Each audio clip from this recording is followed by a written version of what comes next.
Welcome back to Thinking Critical, comic book podcast on this wonderful Easter Sunday.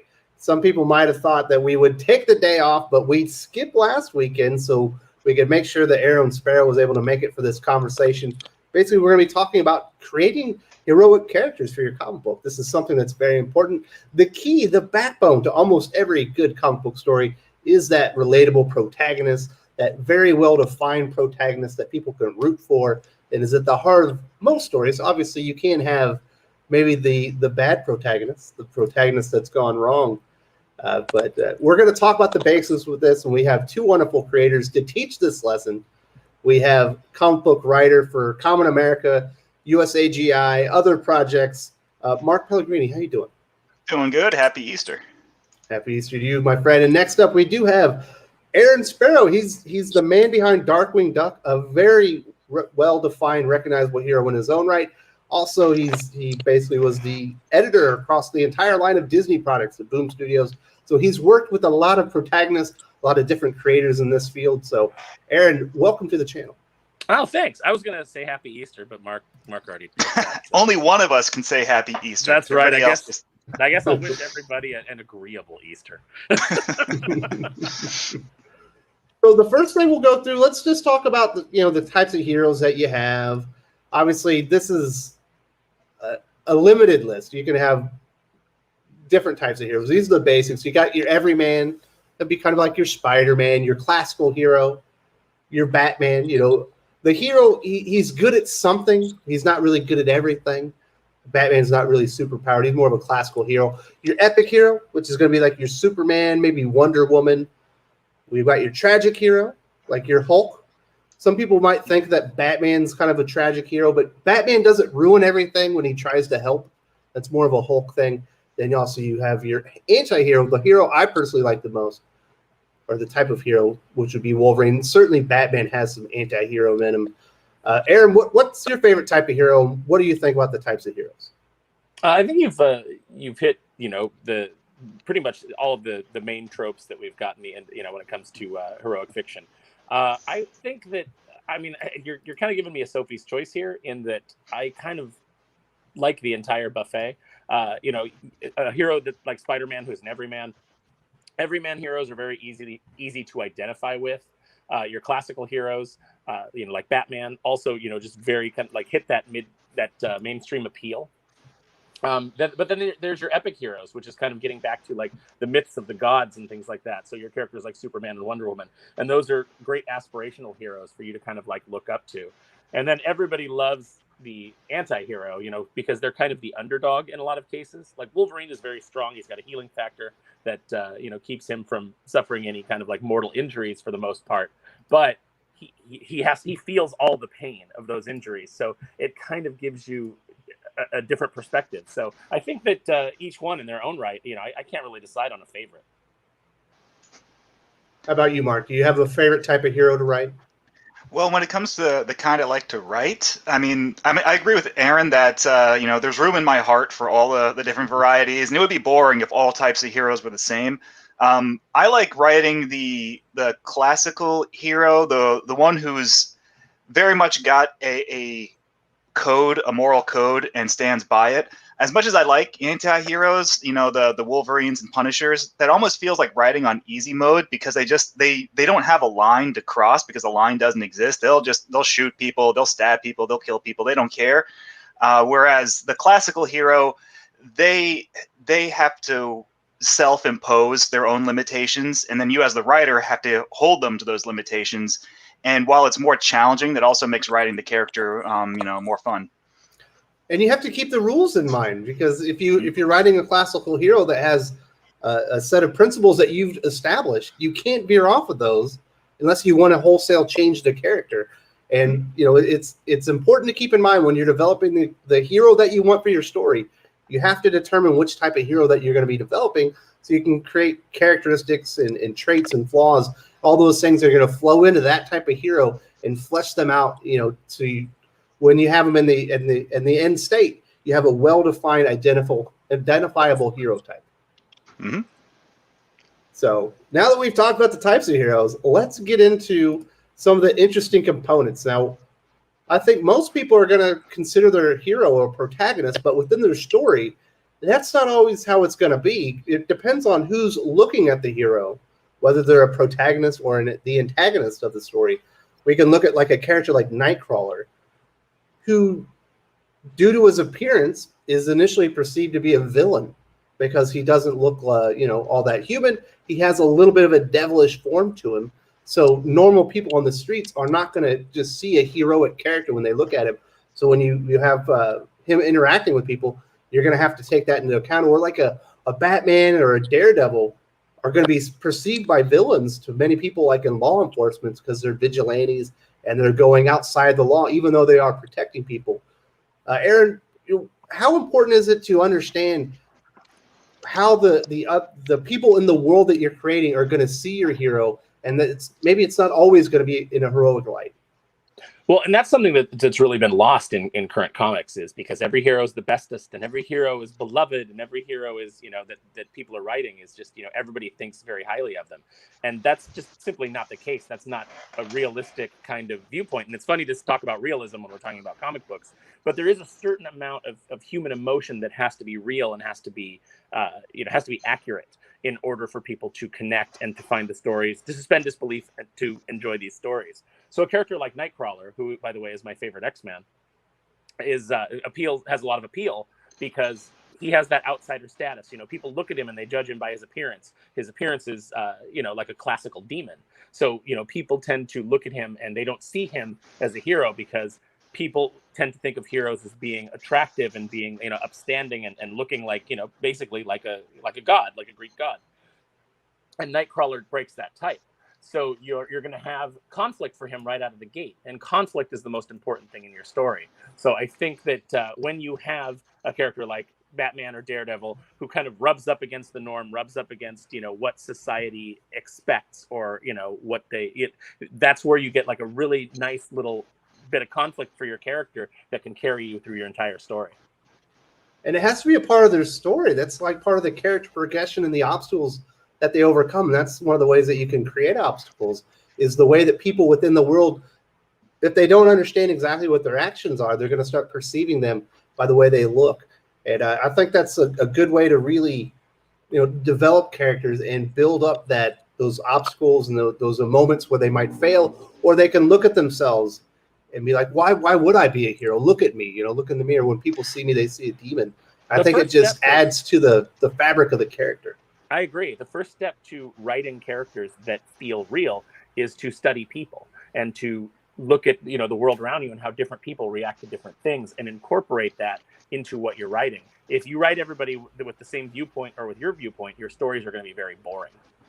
Well, everybody's the hero of their own story, even when they're the bad guy. And that's when I finally got, like, Lex Luthor, I think, is a great example, where I didn't really understand him for the longest time. He was just, superficially, he was just the bad guy that menaced Superman, whether it was in the Super Friends era when he wore like the battle suit and was a mad scientist, whether it was like the John Byrne era when he was the corporate businessman. But I finally understood his perspective. Like, the reason he hates Superman is because Lex Luthor spent his whole life trying to be the pinnacle of human achievement, and then this alien comes in and just outdoes him at everything, and that kills his ego, and he can't stand it. And in a way, you understand why Lex Luthor is the way he is, because he's the star of his own story, and Superman's the bad guy in his story. He's just trying to show the world how great humanity can be, and he's a terrible human, ironically, because he commits a lot of crimes and he crushes a lot of small people. But in his mind, he's the hero trying to save the world from what he perceives as the ego of an alien coming in and taking over and taking his place. And once you see it from that perspective, you can understand how the villain of the scenario, Lex Luthor, is still heroic, at least in his own mind. It's why Dr. Doom works against Reed Richards, because Doom views himself as being the pinnacle. He is the rightful heir he's the only person smart enough in his mind to rule over humanity. But deep down, he's a very petty, vengeful person, and that's why he hates Reed Richards so much, because Reed Richards continually shows him up in intellect and ability and in heroism. And you've got that great moment in the end of Secret Wars that I think really defined the two characters, where they're battling and Doom finally loses it, and he just kind of admits what the core of his problem is, which he says, admit it, Richards, you've always thought you were better than me. And for Doom, that's the core. How could anybody think that they were better than Doom? And Reed's response is perfect. Reed says, I've never thought that. I've just always thought you could be better than what you are. Ooh, I love it. It was I'm just disappointed in you. Yeah, it really is. And then Doom really loses it because, it's like those are not the words that he wanted to hear. Well, what's interesting is what we've seen somewhat in modern comics is they blurred the line between the hero and the villain so much that a lot of times, over maybe the last 5 or 10 years, well, maybe not, maybe a little bit longer because we didn't have Fantastic Four for so long, a lot of times you'll agree with Dr. Doom over Reed Richards. Yeah. And I think that's where we get into some problems, where the villain has to have a viewpoint, and certainly in their own story, they're the hero. But you have to have the hero challenge the villain and being right when they're doing it. And a lot of times it feels like the hero's wrong nowadays. Well, you end up with that Ozymandias from Watchmen scenario where, like, from his perspective, he's doing the world a favor. He's saving the world, but by sacrificing an entire city's worth of people, that needs of the many outweigh the needs of the few. Like, kill a bunch of, like, a city worth of people to save the rest of the planet. From his perspective, he's doing the right thing. But from anybody with a moral compass, like, you're still killing hundreds of thousands of people. You're still the villain in this story. It creates that sort of, is he the hero? Is he the villain? There's a little bit of gray area, but he's still killing a lot of people. You can't really sympathize with him that much. Yeah, at the end of the day, he's still a murderer. Yeah. That's why people identify with Rorschach, because he was the only one in Watchmen that had a defined set of principles and never strayed away from them. He stuck to those core principles, even though he was quite violent and a little bit crazy more often than not. Yeah. He is the most, ironically, he's the most heroic character in that world, and he's the most human. Yes, I think that it ended up being the last laugh, I guess, was on Alan Moore, because I don't think he wanted people to identify with Rorschach. No, and that's where the stories take a life of their own. Like, once you put it out in the wild, it's no longer your story anymore. It's everybody else's, up to their interpretation, and you kind of just have to accept that people are going to see it in a different light than perhaps the way you wrote it. Absolutely. So so we have to, when you're writing your character, or you're creating the character, you need to think, who's going to see this character as a protagonist? Who's going to see him as an antagonist within their world? It's not just about your story. It's about the world which they live in that's going to make them feel like a fully fleshed out, functioning character in that world. So let's move on to the next subject. We're going to talk about creative motivation. Now, this is something that we all know about. We have the probably the most identifiable origin story in comic books is that of Batman. Bruce Wayne as a young man, he's going to the movie theater with his mother and father, Thomas Wayne and Martha. They go to the theater in a very dangerous city of Gotham, where his parents are important people.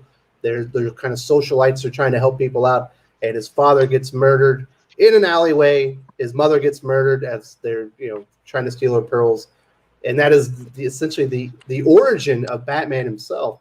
Aaron, can you kind of go into how it is using that origin ends up establishing the motivation to the character even 80 years later? There's a great line in Batman Return of the Joker where the Joker is strangling Terry McGinnis. And he says, I always find that a defining element of tragedy adds resonance to a hero's journey. And that's something that is very true. It's him kind of breaking the fourth wall, but it's very true, because you have to have a motivating factor that drives the character to do what they do, whether they're a hero or they're a villain.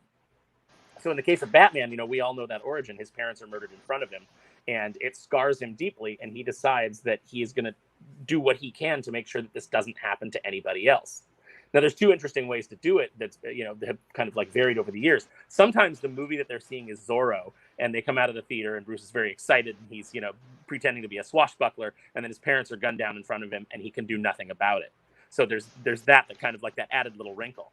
Other times, writers have added that the movie that they were seeing scared Bruce and he wanted to leave the theater. And so his parents bring him out into the alley where they are murdered. So he is also somewhat indirectly responsible for them being in that place at that time. You know, he had no way of knowing that. But because Batman's origin wasn't sad enough, he needed that extra little. He needed to be a part of it. Yeah. Yeah, he didn't have that element of guilt on top of it. So, you know, it's there's two ways that you can do it, but it's a very identifiable thing. Everyone understands loss, and everyone understands wishing that you could undo something that you felt that you feel responsible for, or that, you know, a situation where you felt helpless, and that defines Batman, and that keeps that keeps him very consistent, and it keeps him very identifiable to readers. I just noticed that my icon is not showing up. Should I go back out and reload, or should I just roll? I think you can probably do it within here, but if you would like to put the icon on, I guess I should have mentioned it before we started. I apologize. No worries. Well, so talking about like origins for motivations, I mean, so the common one is to have a tragedy, you know, like Krypton exploded and Jor-El died, or, you know, the Thomas and Martha Wayne got gunned down, or Uncle Ben got shot, you know. But one of my favorite origins is Captain America's, because he doesn't have a tragedy, he doesn't have loss. Captain America's origin is that he was weak. He was scrawny, he was weak, but he had a good heart. But he couldn't do anything with it. He knows what it feels like to be weak and helpless. And then when the opportunity came to give him strength, to give him power, he uses that power to help other people who are weak or helpless. And that's the difference between a hero's origin and a villain's origin. A villain is someone like the Batman villains, who are downtrodden, who are taken advantage of, who are abused. And as soon as they get power, they use it to bully other people, to kill other people, to abuse other people. You know, it's like, the tables have turned. Now I have the power. Whereas someone like Captain America, a hero, when they get power, they don't use it to treat people the way they were treated. They use it to help people. And that's basically the difference, where a hero and a villain can have the exact same origin, and it all just comes down to the core principles of who they are, and how, whether they become a hero or a villain.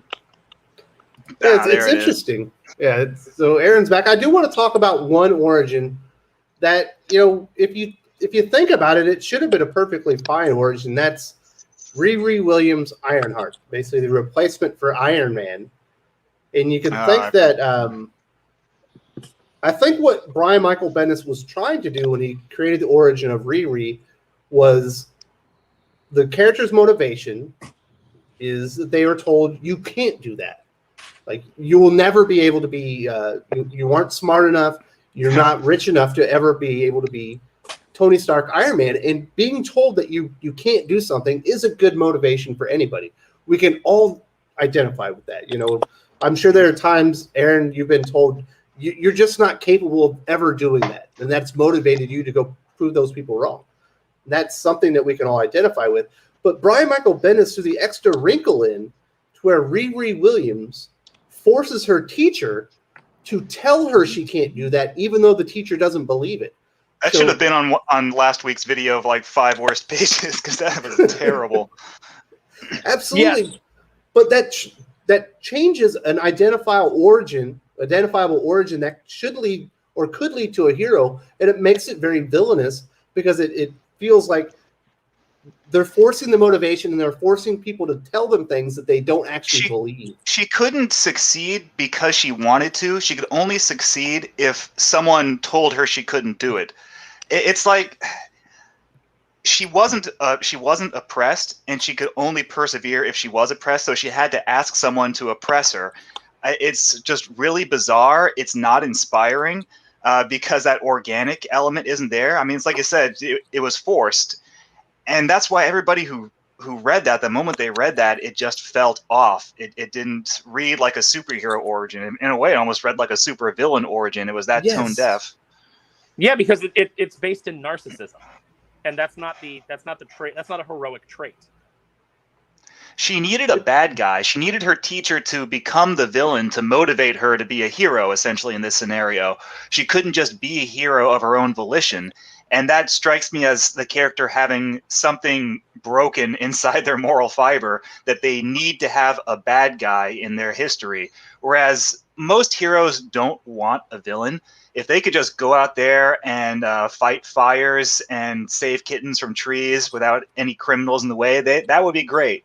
They don't want bad people to exist, whereas Riri in that scenario needed a bad person to exist so that she could be good. And that was just messed up. Well, you definitely have to think about the fabric of the motivation. It can't be, you probably don't want the motivation of the character to be like developed out of the 7 deadly sins. You know what I mean? It has to be something, that you can identify with, but that isn't inherently evil on its own. Gluttony, pride, jealousy, hubris. That probably shouldn't be the defining motivation of the character. No, it absolutely should not. I mean, it's definitely a hero for the Twitter generation, where it's, if I'm not, for that segment of Twitter that is, just constantly feeling, needing to have a villain, needing to have somebody to go after in order to define their own existence. You can tell an interesting story with, a character like that, but that character can't be a hero until they shake off that victim mentality, until they shake off that, that narcissism and discover, the hero within. You can do that story. Unfortunately, Riri was never taken in that direction. Right. She needed to be taken in a direction where she was humbled and then came back from it, because that's what you do with characters that's why Tony Stark works. Tony Stark is arrogant. He's a weapons manufacturer, and he comes face to face with all of the damage that he's doing to society and to people and to innocent people that are being hurt by his creations. And he has to make a change. Same thing with Doctor Strange. Doctor Strange is a terrible person who, is arrogant. He's saving lives, but he's not doing it out of any sense of helping people. He's doing Booster it for Gold. his own ego and his own self-gratification. And he has to overcome that. And that's where I thought they were, I thought, well, this is different. This is a terrible panel, but maybe that's kind of the motivation, and that's where we're going to go, is we're going to start this character out being kind of a terrible person and then bring her around. But that never really happened. It lacked self-awareness is the thing. It's like, so Booster Gold he's a hero because he wants to be famous, and that's his motivation. But the stories that with Booster Gold are completely aware of that. And that's his flaw that he has to overcome. Like, you'll never be a hero until you realize you have to do good for the sake of doing good, not because you want to be rich and famous. And that's every Booster Gold story, essentially. But the writers are self-aware enough that this is a flaw within Booster's character, and that's where they mine the storytelling from. With Riri, it was so tone deaf. Like, everybody was like, okay, so this is going to be a situation where she's going to, basically, this is a supervillain origin, but she's going to overcome this, realize she doesn't have to create villains to do good, but that never happened. The story, Brian Michael Bendis, the writer, was so completely tone deaf and lacked the self-awareness of that, he couldn't step outside of his story and look at it from a new perspective and realize, hey, maybe I'm doing something wrong here. And just judging by those pages we looked at last week, Wes, a lot of modern-day writers, they have this problem. They lack self-awareness. They can't look at their story and realize, ooh, hey, maybe that's not a good idea. Maybe this dialogue is bad. Maybe this characterization is off. Maybe this motivation isn't there. Maybe my hero isn't acting like a hero. They don't see it that way, whereas everybody else who reads the story does. We all like Darkwing Duck. The fact that he's egotistical and that he, is self-aggrandizing, that's all things that are amusing, but they don't make him a likable character. What makes him a likable character is when he steps away from that and you see how much he cares for his friend, Launchpad McQuack, or his adopted daughter, Goslin. Goslin is the heart of the show. She gives Darkwing something that we can identify with, which is that he is a dad trying to do his best and fighting against the worst aspects of his nature, both as a hero and as a father. And so he has to overcome those in each episode. And the way that Darkwing works is he usually fails at what he's trying to accomplish until he remembers the true motivation of why he's doing it. He's doing it for his daughter. He's doing it for the people of St. Canard. He's doing it to help people. And then that's when he says, let's get dangerous. And he's able to accomplish the mission. That's the kind of the rotation of the show. And it's part of his character is that he has a lot of character flaws and he has to overcome them in order to be a hero. and that's what Riri should have done. But they never really got her there. That's a really good transition, Aaron. We'll get into these definable heroic characteristics before we start talking about flaws. So when we talk about definable heroic characteristics, these are the things that are going to be the foundation, the backbone of your character when you're writing them. Just some basic ones that you're going to see a lot. Bravery, conviction, courage, determination. Being helpful, honesty, inspirational, moral, integrity, protective, self-sacrifice, selflessness. Strength. You're going to see a lot of those throughout. Now let's talk about one character specifically. Now this character probably has more definable heroic characteristics than any character in comic books. That would be Superman. He's attractive. He's a physical specimen. He's noble. He's gentle. He's kind. He's selfless. He's decisive. He's a man of action. He's just. He's a good friend. He's fair. He's happy. He's impartial, strong, invulnerable, flight, X-ray vision. The list can go on and on. But those pieces are all part of the fabric of the character, and they're all integral to creating an aspirational hero like Superman. So when you're creating your heroic characters, Aaron, do you have a list of all the things that define them in a heroic manner? Not just the flaws. That way, when you're fleshing the character out and you're writing him, that they imbue all of those wonderful characteristics. Absolutely. I write down exactly, what characteristics I want that character to embody and what I want them to bring to the page.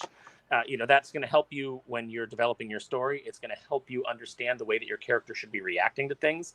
And you can sometimes break that because people aren't always consistent. People do have flaws and people do have moments of weakness. But for the most part, you want your hero to have a moral code that they are determined not to break.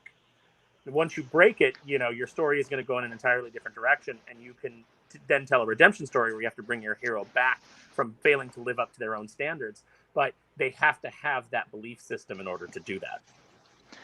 There's a YouTuber who does these great video essays. He specifically talks about cartoons. His name's Toonrific Tariq.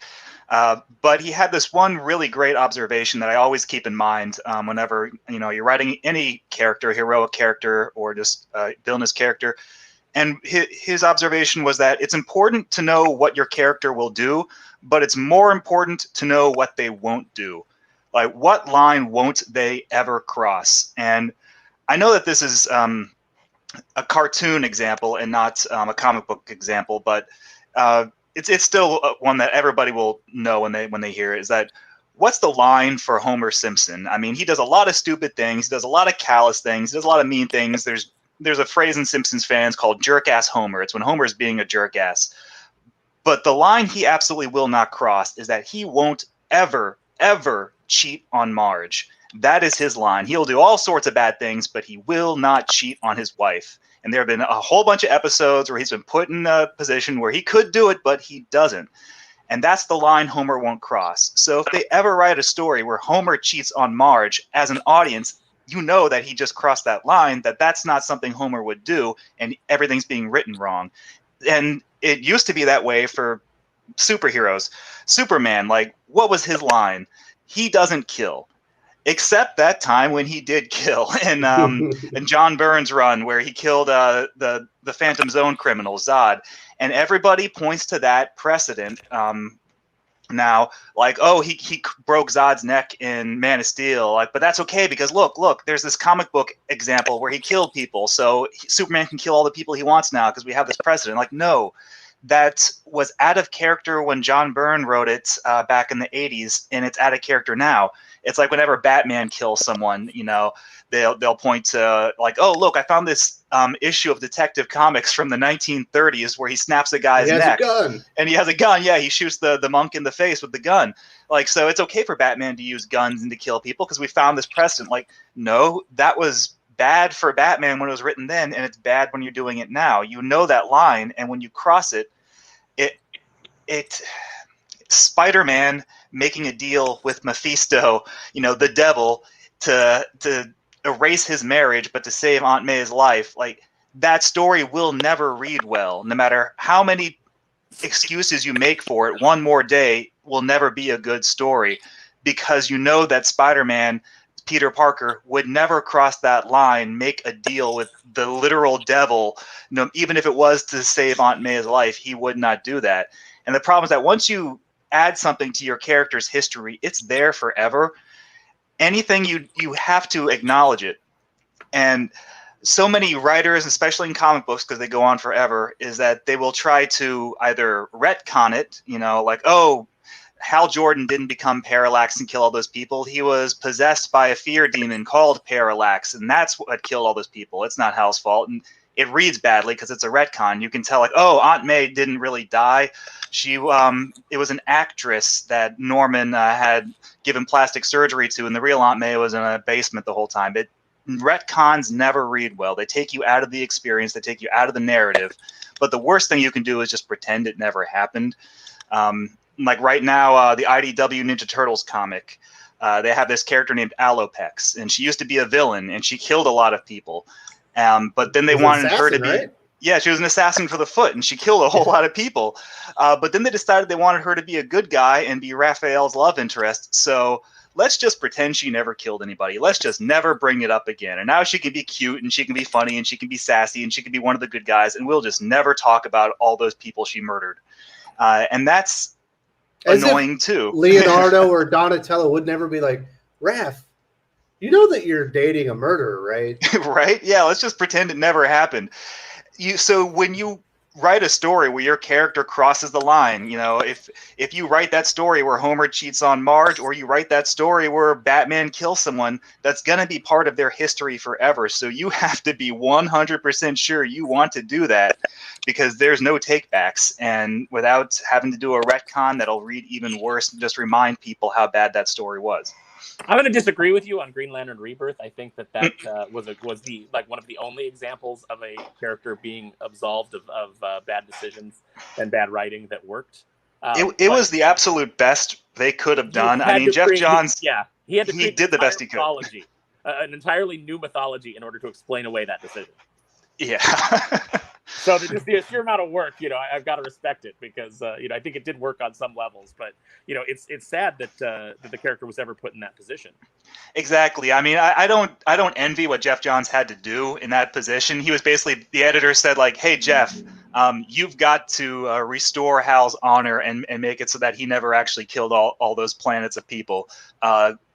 Go for it. Have fun. It's like, oh, geez. And he made it work to the best. No one could have done a better job with what they had to do, but it was still a bad position to be in. There's an even worse example of that same kind of story where they said, hey, we want Daredevil to be in charge of the Hand, and we want him to take over New York City. It's a story called Shadowland. And the immediate cop-out was that he was possessed by a demon. It wasn't really Daredevil. And in that case, it wasn't after the fact. It was, it wasn't a retcon after the fact. It was where they were going with the character at that time. We want to tell the story, and Matt Murdock's character be damned. We'll just say he's possessed by a demon called the Beast. Even though he's the most God-fearing character in the Marvel Universe, right? Yes, and so the story didn't work because, number one, you from the very beginning as a reader, you're like, well, this is not Daredevil going down a dark path. This is a different character doing all these things. So the story ultimately doesn't matter. It's the main character's Daredevil, but he's not in the book. It's this character called the Beast while we tell this this pointless story. Yeah, and so as a reader, you while you're reading that retcon, it's a retcon. You don't feel like you're reading a legitimate, sincere story. You tell that you're just reading some editor's cleaning duty. So this gets us over to our flaws. Like, this might be what some people consider the most fun part about writing a hero, right? Creating those flaws, those things that the hero has to overcome within themselves before they can be the hero that they really want to be. I have two examples, both concerning Tony Stark. One good example of a flaw and how you can overcome that and create a better character in the end, and then one a bad example. So we have Tony Stark, Demon in the Bottle. He has a battle with alcoholism that is certainly a definable flaw for a heroic character that has to overcome, and in the end, he's a recovered alcoholic, but he's always going to be an alcoholic, like you said, Mark. That is always going to be part of the character's history. That's always going to be something that he's overcoming. But he's now a mentor, and when other characters are having problems with substance abuse, they can go to Tony, who's overcome that, and they can get through it together. and we have a more fully developed character, and he's even maybe got some more tools in his toolbox for heroic actions. Mm-hmm. Then we can go to Civil War, where all of a sudden Tony Stark, is using Thor to kill Goliath. He turns his back on all of his friends within the Avengers. He decides he's going to be part of an authoritarian regime or new authoritarian legislation regarding superheroes, something that does not really reconcile well with the character. Whether you buy the motivation of the new Warriors, blowing up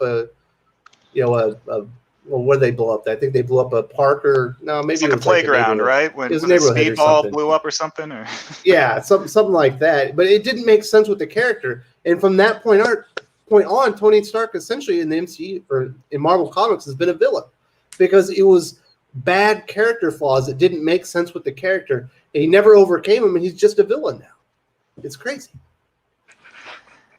Well, I see it as like sometimes you can turn a bug into a feature when you're writing flaws for your characters.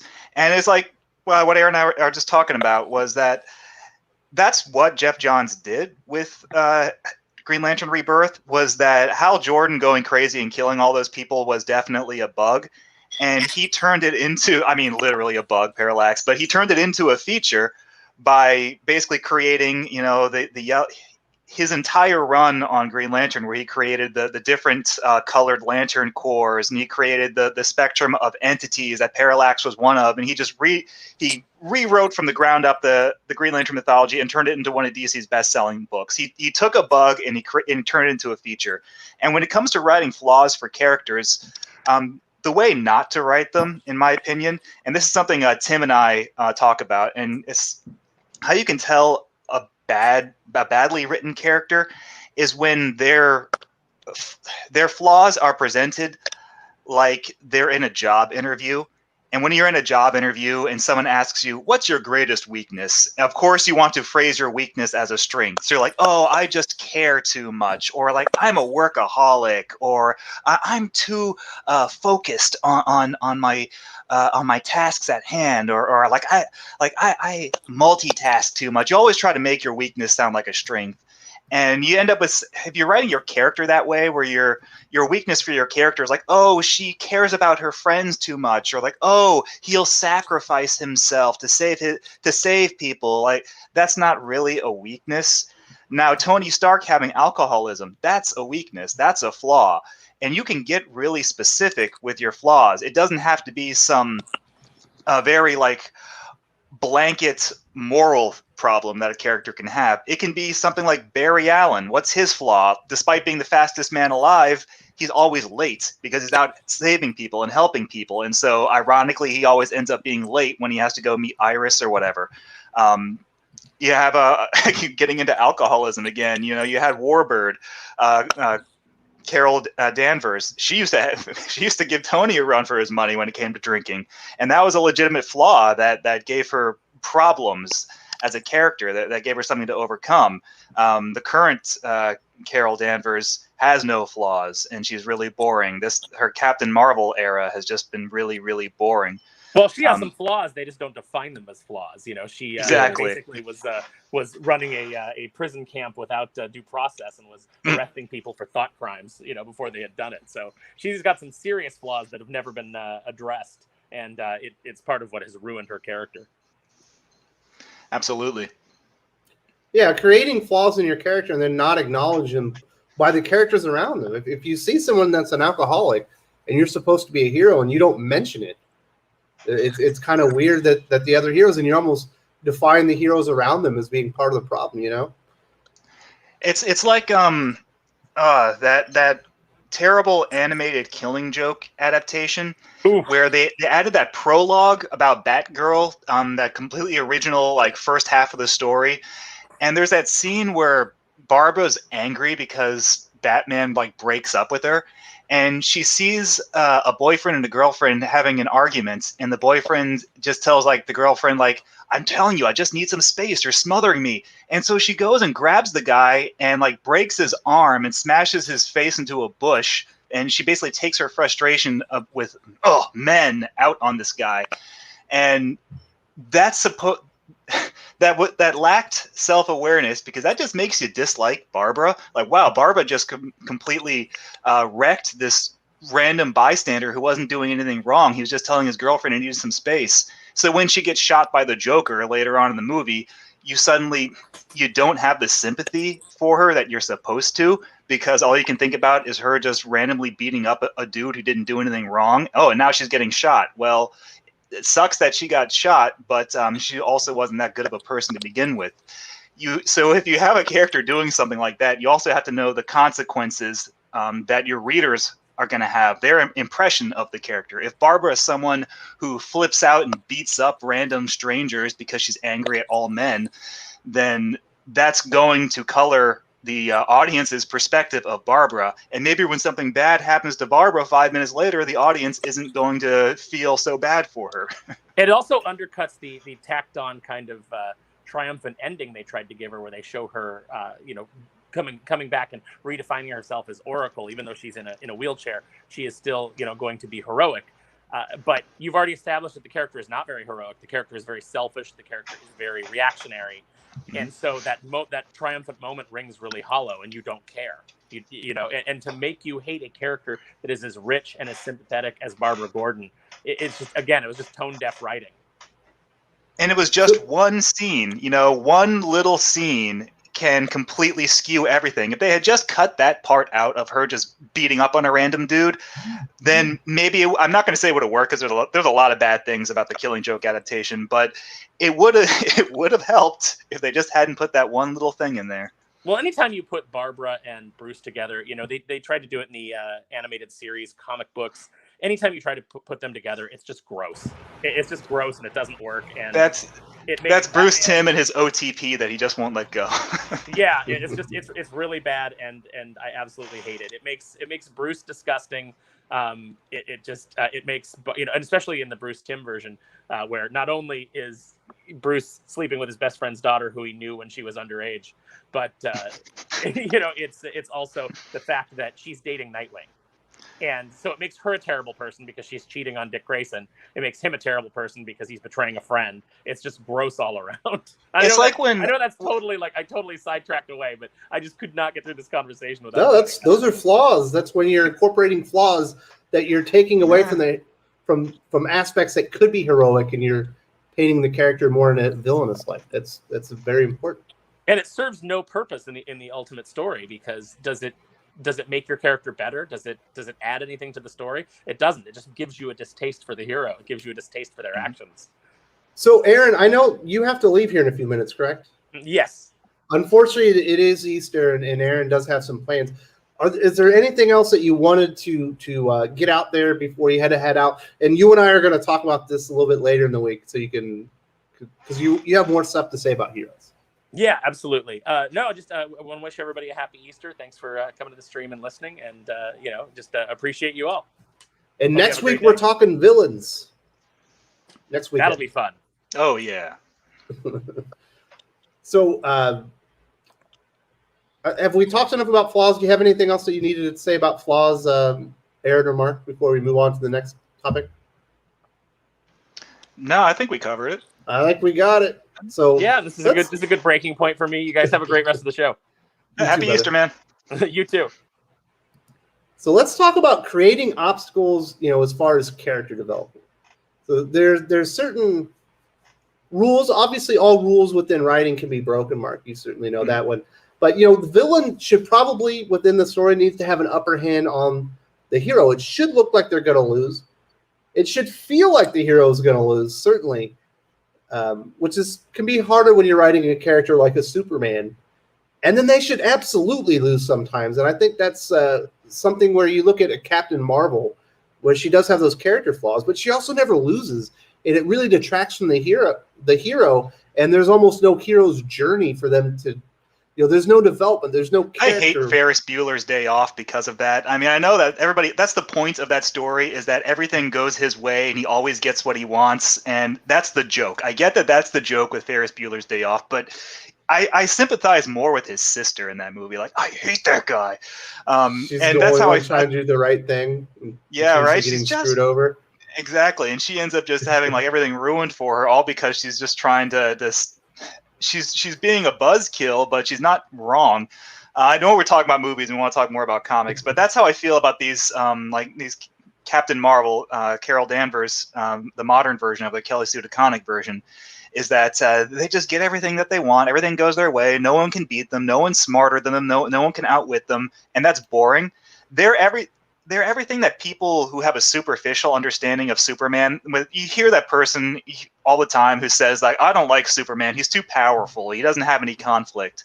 Like, that's not true at all. Even back in the Silver Age, when he was at his most powerful, when he could blow out a star with his breath, when he could push planets around, when he could turn back time by flying fast enough.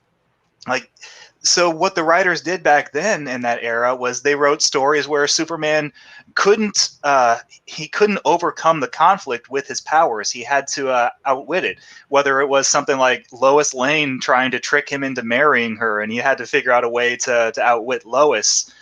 Situations like that are like, oh, he turned, or there's an issue of the Flash, the Silver Age Flash, where the conflict is that Gorilla Grodd hits him with a ray that makes him really fat, and so he can't run anymore. And so the conflict is like, how do I lose weight and stop being so fat so I can stop Gorilla Grodd? Like, you can have these incredibly powerful characters. You just have to think outside the box for what the conflicts can be. The conflicts aren't always like, oh, Darkseid shows up and he's more powerful than Superman is, and so Superman has to figure out a way to defeat a character who's more powerful than he is. Like, that's fun, you too. You have to use their motivations and their characteristics against them. Mm-hmm. Superman is not going to let you drop a baby off a building and get away with it.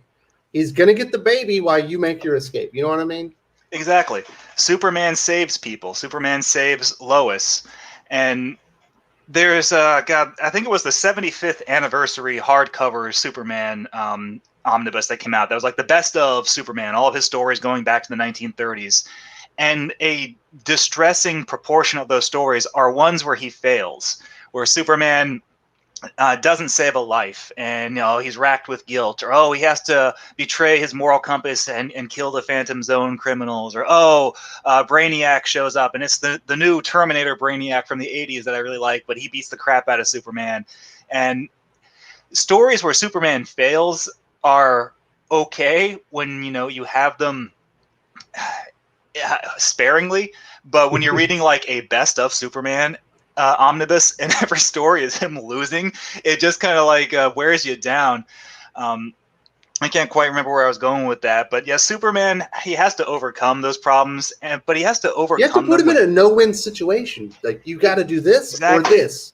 Your motivations tell you should do both. You can't. It's like, okay, like Lex Luthor has a gun to Lana Lang and Lois Lane's head, and he says, which one do you save, Superman? Yeah. Well, Superman saves both of them because he's Superman. He just has to figure out a way to do it. And you, as the writer, it's your job to figure out a way for him to do it.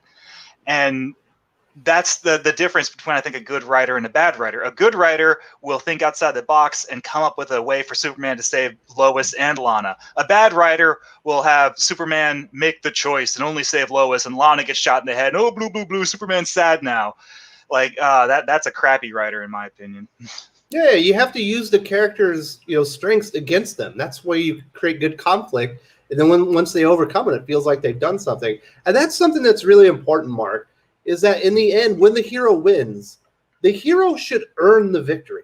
Exactly. Like, when Superman wins, it shouldn't be because Lois Lane came in and saved it. So it's like that page we looked at last week from Jason Aaron's Thor, where it was the Jane Foster Thor fighting Titania, and Titania basically just gives up because girl power, and so she knocks out Absorbing Man, and she surrenders and lets Jane Foster knock her out and win. Like, that doesn't feel that is not an earned victory if the villain surrenders and says, okay, you can beat me because we're both sisters. That's terrible. There's no conflict. There's no tension. And if you write your story that way, you're not being cute. You're not being subversive. You're boring the audience because you've completely removed all tension and conflict. And what's the point now? And then the other thing that you see a lot of times is, this is definitely big time in modern comics, like a Scott Snyder thing, really, is where you end up creating the villain or the threat ends up becoming so enormous that no single hero or hero team could ever overcome it. So in the end, the heroes don't win. There's some type of MacGuffin or Deus Ex Machina that has to be put into the plot to resolve it. And the heroes didn't win in the end anyway. They just happened to be there when it was resolved.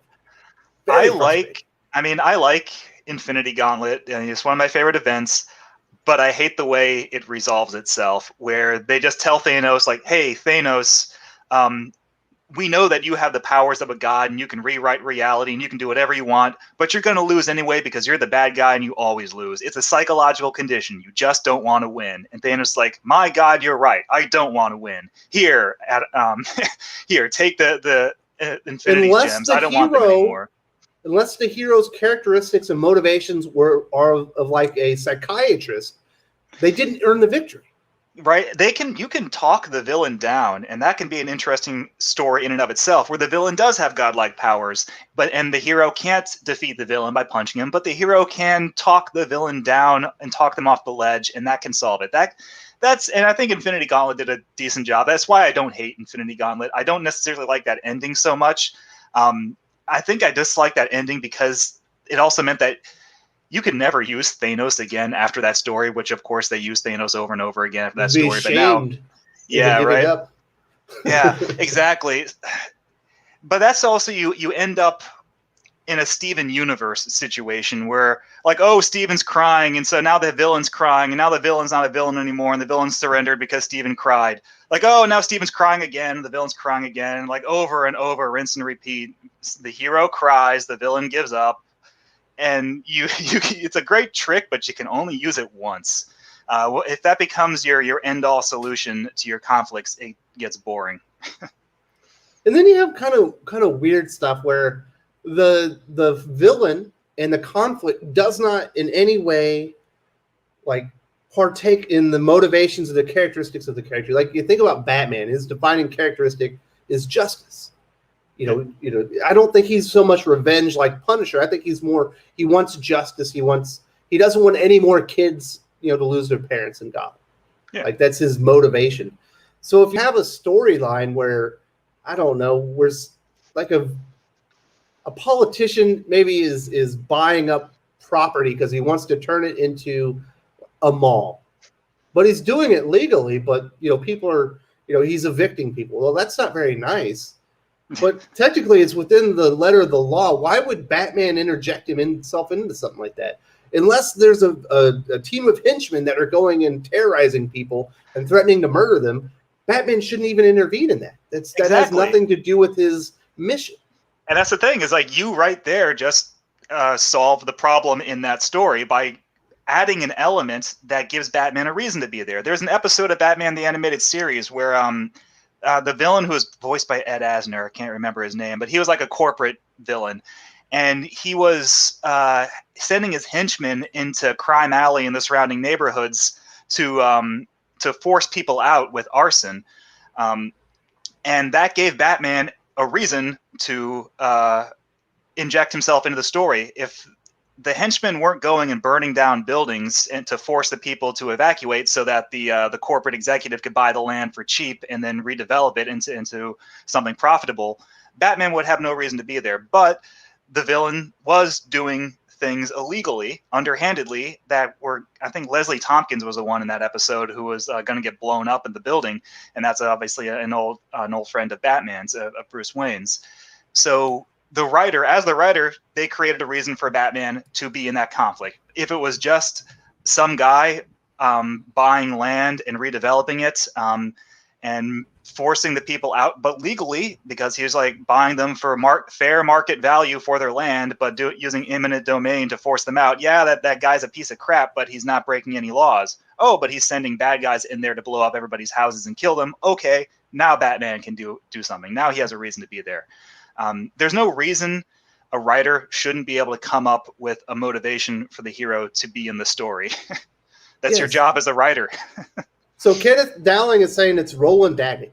Roland Daggett, thank you. Yes, because he was also in Clayface's origin. He was the one. Thank you. I could not remember his name. Thank you very much for supporting the channel, Kenneth, and joining us here today.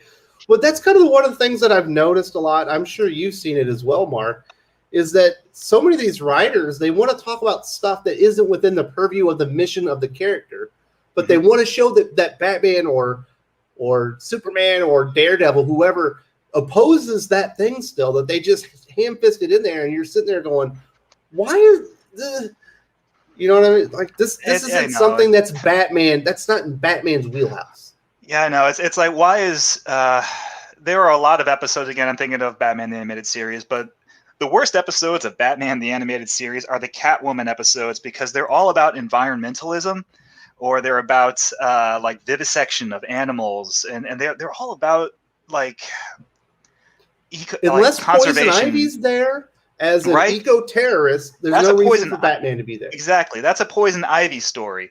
Not a Catwoman story. Catwoman story should be fun because she's the flirty cat burglar villain, you know, who's Batman's foil. One step ahead, stealing everybody's stuff. You know, she's the one who you know, who keeps Batman on his toes and has the ability to outwit him and get away from him when he's trying to stop her from burglarizing people. She's not the one who goes and fights eco-terrorists like Red Claw or breaks up Professor Milo's vivisection ring or crap like that. That's not a Catwoman story. You're putting the wrong character in the wrong story, the wrong villain in that story. It's not that it doesn't have the capacity to be a Batman story. Geez, isn't Ra's al Ghul an eco-terrorist? He's the one who wants to destroy civilization so that nature can flourish. That's a good Ra's al Ghul story. That's not a Catwoman story, though, and that's the problem. As much as I like Adrienne Barbeau, she was a great Catwoman. Like a lot of the Catwoman episodes of Batman the Animated Series are just bad because Catwoman wasn't the right fit for those stories. So we've kind of ran through the topics that we were going to cover here today for the developing heroic characters. Hopefully we've answered a lot of people's questions and whatnot. If you do have questions, make sure that you put them into the comment section. We'll get to those in a second. Mark, is there anything else like that was on your mind that maybe wasn't in there that you've thought of since we started that you wanted to talk about, just as far as creating and developing your heroic characters? No, I think we covered everything. Your syllabus was pretty thorough. And Aaron brought up a lot of the stuff that I've been thinking about as well, especially with Darkwing. And there's one thing he didn't hit on with Darkwing because he had to leave early. And the thing that makes Darkwing likable when he is an unlikable person, and this is the important thing, and Aaron was hitting on it a bit, is that Darkwing has a daughter that he has to go home to. Darkwing can't die out there, because if he dies, then his daughter, Gosalyn, has no father, and that's sad. It's almost like you don't like Darkwing, but you don't want him to die because then that'll orphan his daughter. So you have to have that stake for the character. Right? Your hero can have a lot of flaws that might make them unlikable, but they can have that one element that keeps you from wanting them to die, or that keeps you from disliking them overall, or fundamentally anyway. Very good point. So we'll get into the question and answer segment. I think I've got a couple questions so far. This one's from Tevya. What about Superman becoming a father isn't that great about character development? So what's bad about Superman becoming a father? Is that the question? I believe so.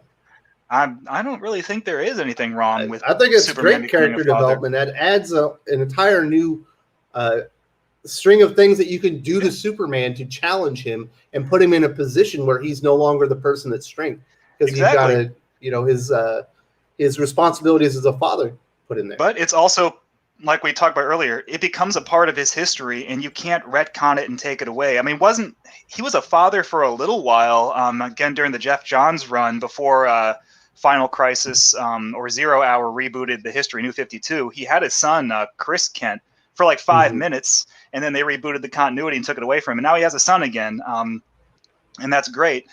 But you can't take that away from him. It's like when Aquaman had his son, and then they killed him in the 70s, or Vision and Wanda had a kid, and then they killed the kid. Peter Parker and Mary Jane had their daughter May, and then she just, not counting alternate realities, the baby was taken away by Norman. We never found out what happened to her.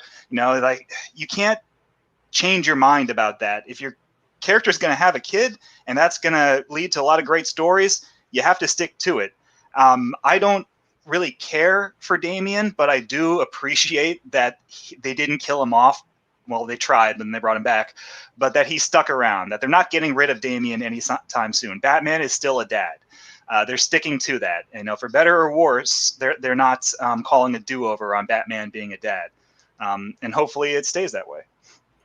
We've got another question for Tevye, Mark. He wants to know, why does Marvel hate Spider-Man, Peter Parker, and Mary Jane being married and having him grow up and develop as a character? That's for the life of me, I don't understand. I think they just had this sort of like weird writer's remorse ever since they got married in the 80s. Was I knew there was a big event, it boosted sales, but then right after the marriage, Marvel's editorial team just immediately like, oh, how do we make Peter single again? So you had the Clone Saga, right, where the whole point of the Clone Saga was to have Peter, turns out he isn't the real Peter. Then the real Peter comes back. Oh, and guess what? The real Peter is single. So now we got our single Spider-Man again. Readers hated it, so they had to retcon their retcon, and the fake Peter was the real Peter, and now Peter's married again.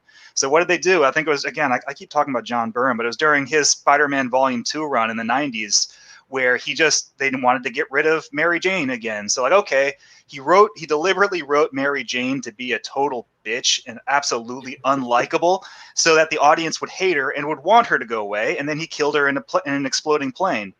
But no, the readers were like, you wrote her wrong, bring her back, write her correctly. So they had to bring her back. She had gotten kidnapped by a stalker and she wasn't on the plane when it blew up. And now they're stuck with Spider-Man having a wife again. So finally, Joe Quesada just had Peter make a deal with the devil and erase his marriage from history. And they've stuck to it, but it was always bad. And I don't know why.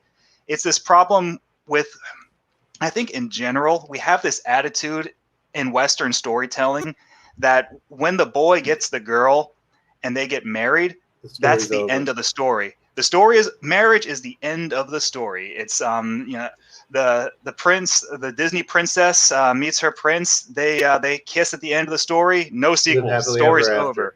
The happily ever after. But with serialized monthly storytelling, that can't be the end of the story. You've got to stick with that and keep telling stories of them being married. I remember as a kid, the first time I saw Dragon Ball Z on TV, and I didn't watch it from the beginning. I think I jumped in like midway through it.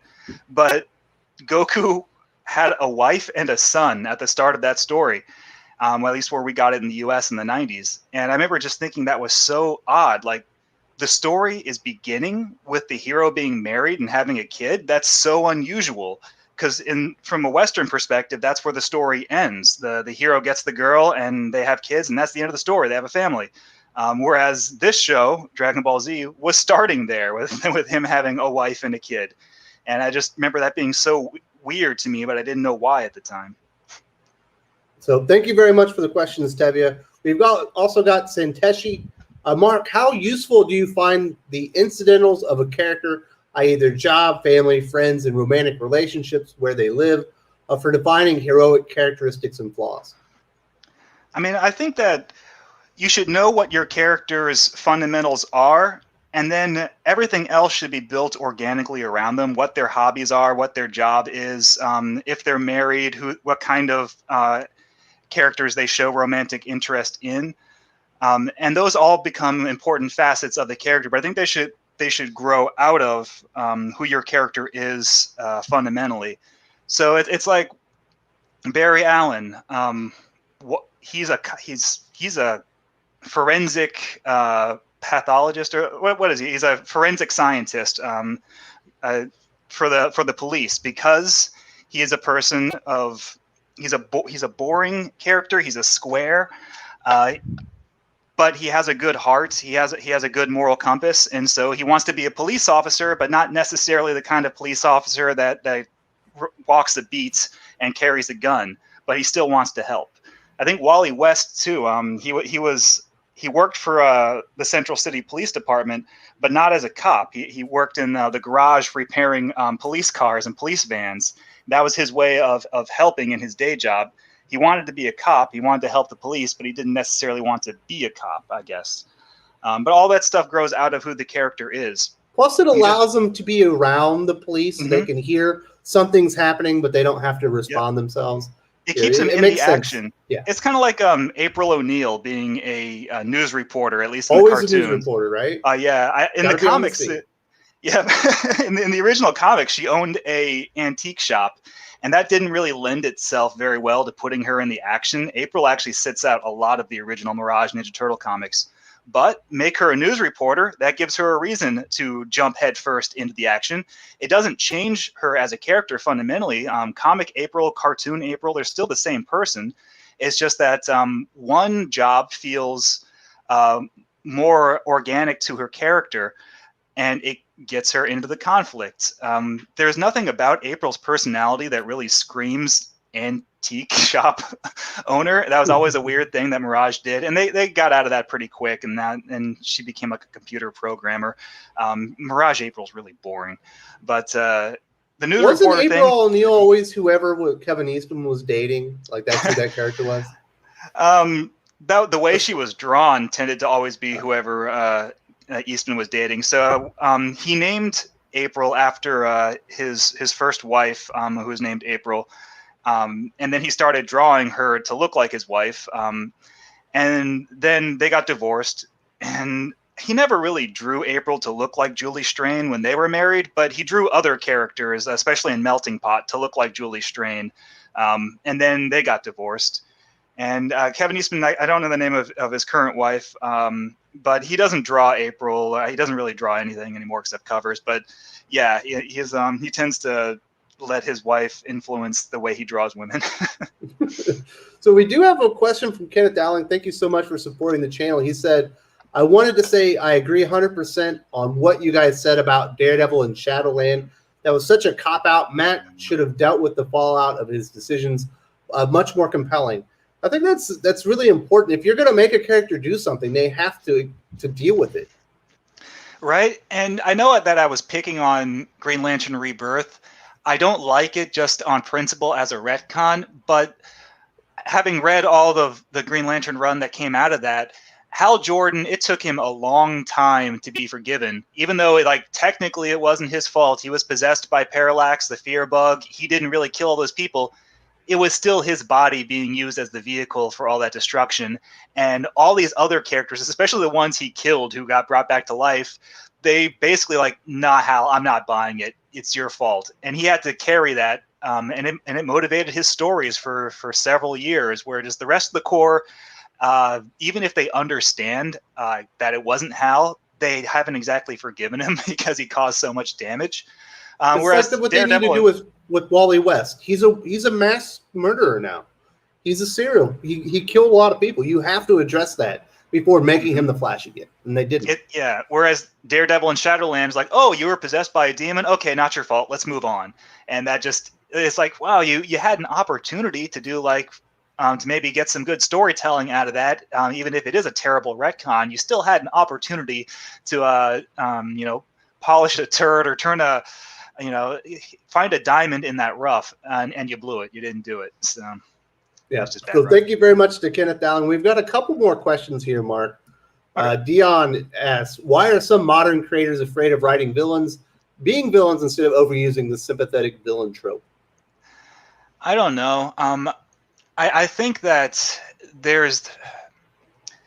it's the modern sensibility. It's the modern logic. It's like, oh, your villain is doing evil for evil's sake. That's not good writing. Don't write that way. So it's the way people are being taught to write now, is that if they write a villain who's just evil and doesn't have a tragic backstory, then their villain is bad, is written badly. And that's not true. You can have a villain who's just doing what they're doing because they're a bad person. And if you write them well, it doesn't matter. If every single villain has a tragic backstory, as like that Angelina Jolie Maleficent movie, where oh no, you see, she used to have wings, but then she got them cut off, so now she's evil. She's the real Mr. Freeze. He's just doing it for his wife. What's he supposed to do? Sometimes it works because it's written well. Paul Dini took Mr. Freeze, who was a really boring villain, but gave him a tragic backstory, and now it escalated him to being one of the best Batman villains. But sometimes it's okay to be Mum-Ra. It's okay to be Skeletor. It's okay to be Cobra Commander. You don't have to you don't have to give them a tragic backstory. If every single villain has a tragic backstory, then they're all going to feel the same, and that's going to be boring. You want variety, and they're is the likely spice of going to life. overshadow your hero anyway. You don't want to. Well, it's also that a villain is scary when they're sincere. The villain, if the villain is doing what they're doing because they believe in it, because they want to do it, that makes them threatening. But if the villain is doing it because, like, oh, something bad happened to me and I'm sad, so that's why I'm committing these crimes, I'm killing these people, that neuters their threat, in my opinion. That makes them less fearsome. Whereas a villain is like, yeah, I'm doing this because I want to do it, because I believe in it, I have conviction. That makes a villain scary. Mm-hmm. So we've got Skip and Tosh as someone who has little desire to write comics of the superhero variety. What are 3 foundational practices that lend to good storytelling? So foundational practices that lend to good storytelling. We kind of talked about that in some of the earlier installments in this series. But if you want to tell a good story, you need to plan everything out in advance. You need to know where your story is going, and you need to know how to get there. Sometimes the path can change, but you have to know your destination. That's how you can tell something like, I'm going to use a movie example. I'm sorry, but that's the difference between the original Star Wars trilogy and the prequels, if you want, and the sequel trilogy. And I know that we're trying to avoid doing movie examples, but just hear me out. You knew where the original trilogy was going. Luke had to defeat Darth Vader and destroy the Empire. You had no idea where the sequel trilogy was going, because the sequel trilogy didn't know where it was going, and so it ended up just meandering off into this totally plotless, pointless thing where, like, oh, Palpatine's back and he's a zombie and nothing matters. Okay, you can tell when a story isn't plotted out from advance. And you can tell when a story is. It doesn't mean that the story is predictable. It doesn't mean that the story's boring because you know where it's going. It means that the story holds together well, that everything was thought out. So plotting is like one of the most important foundational things you can do. You can't just let the story write itself, because then it's going to be pointless. And when you come up with your character, you should know what your character's foundational elements are. And the example I like to use is the Ghostbusters, for example. And I did a whole video on the importance of the Ghostbusters as being great examples of how to build a character from the ground up.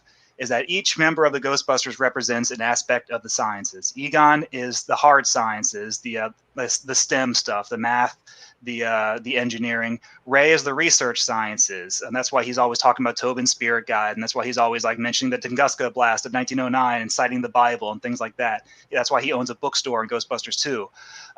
Peter is the soft sciences. That's why he has PhDs in parapsychology and psychology, but it's also why he's so good at manipulating people, getting a rise out of people, getting flirting with women and getting them to like his balding 45-year-old ass. And Winston is the one who's not part of the sciences. He's the everyman. He's the one who has working experience. That's why he mentions being in the Army. He has a pilot's license. He's in the cartoon. He was an ex construction worker. He's part of the working class, whereas the other Ghostbusters represent academia. But all of those elements are inform their characters and how you write them moving forward. If you want one of the Ghostbusters to reference something, like the Tunguska blast of 1909, and bring up a historical point that will help them resolve the conflict, Ray's the one to do it because he represents the research sciences. If you want a character to manipulate the villain and trick them into defeating themselves, you're going to use Peter because he represents psychology. If you want a character who's going to build a MacGuffin device that will defeat the bad guy, you're going to choose Egon because Egon is the one who represents the engineering sciences. And if you want a character to bring up a personal working experience, like I'll climb up the scaffolding because I used to be a construction worker, you choose Winston because he's the one who's worked every job and knows every single, he has all the working experience. That's basically where I was going with that, is that's how you build your characters foundationally. And now that foundation informs the character's personality, their dynamics with the other cast, and the decisions that they make and the kind of jokes they tell. That's the difference between a character who was, thought out from the beginning and a character who's boring. So we are kind of running out of time. We'll do one last question. I do apologize, but it's about 1:30 in the morning here, and I do have a couple of things that I have to do after this. Here's the last question. This is from How to Write Comics with Angelo. What do you do when late in the process you discover you've crammed too much story into one 22-page comic? That's a tough one. I remember when I was writing Common America, and Tim and I co-plotted it, and I was trying to cram everything into 56 pages. We had to trim a lot of it, and as much as I am proud of the first Common America, we weren't sure we were going to get a Common America 2. So Common America 1 has a lot going on, and I probably, if I had known that it was going to end up being like a successful series, Common America 3 is on Indiegogo right now, by the way, I probably would have given it more elements more time to breathe in the first Common America. But sometimes you have to make those choices. We cut out a we cut out a storyline involving a character, and I don't want to spoil it for anybody, and we ended up putting that in Common America 2.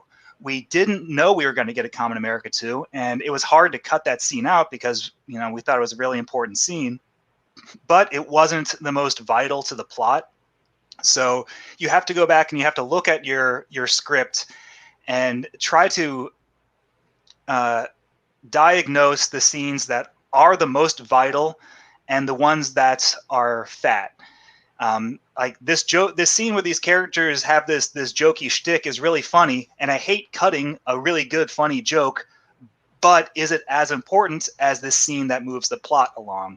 No, it's not as important. It's just there for the laughs. Then you have to cut that part out, and it can be really hard cutting out things that you like, but you can always set them aside and use them later on if you do a sequel, if you do another installment. You don't necessarily have to let it go to waste. So sometimes if I have to cut a joke out of a script because there's no room for it, I'll just use that joke later in a future script. The audience isn't going to know that I did that. Yep. So you definitely want to maximize your space, but you don't want to cram so much in there that it becomes overwhelming to read the story. Right. And I think that, if you want to study a writer who's very good at telling a lot of story without a lot of space, the best writers to look at are Carl Barks, who did some of his best Uncle Scrooge and Donald Duck stories in 10 or 11 pages, and they're full adventure stories. They're amazing. And Paul Dini's run on Detective Comics, where he told almost nothing but one-shot stories, and they all feel, in 22 pages, they feel like a 22-minute episode of Batman the Animated Series. They're amazingly good at telling their conflicts and telling their stories in just 22 pages, but feeling like you just read a whole graphic novel. Those are good stories to study, I think. Oh, so I do want to say thank you, obviously, to Mark and Aaron. I hope everyone is having a wonderful Easter. Thank you so much for joining us. Great questions as always. We will see you next Sunday, where we're going to talk about developing well-crafted villains, which should be even more fun. Thank you so much, Mark, and we'll see you next weekend. Yeah, take it easy.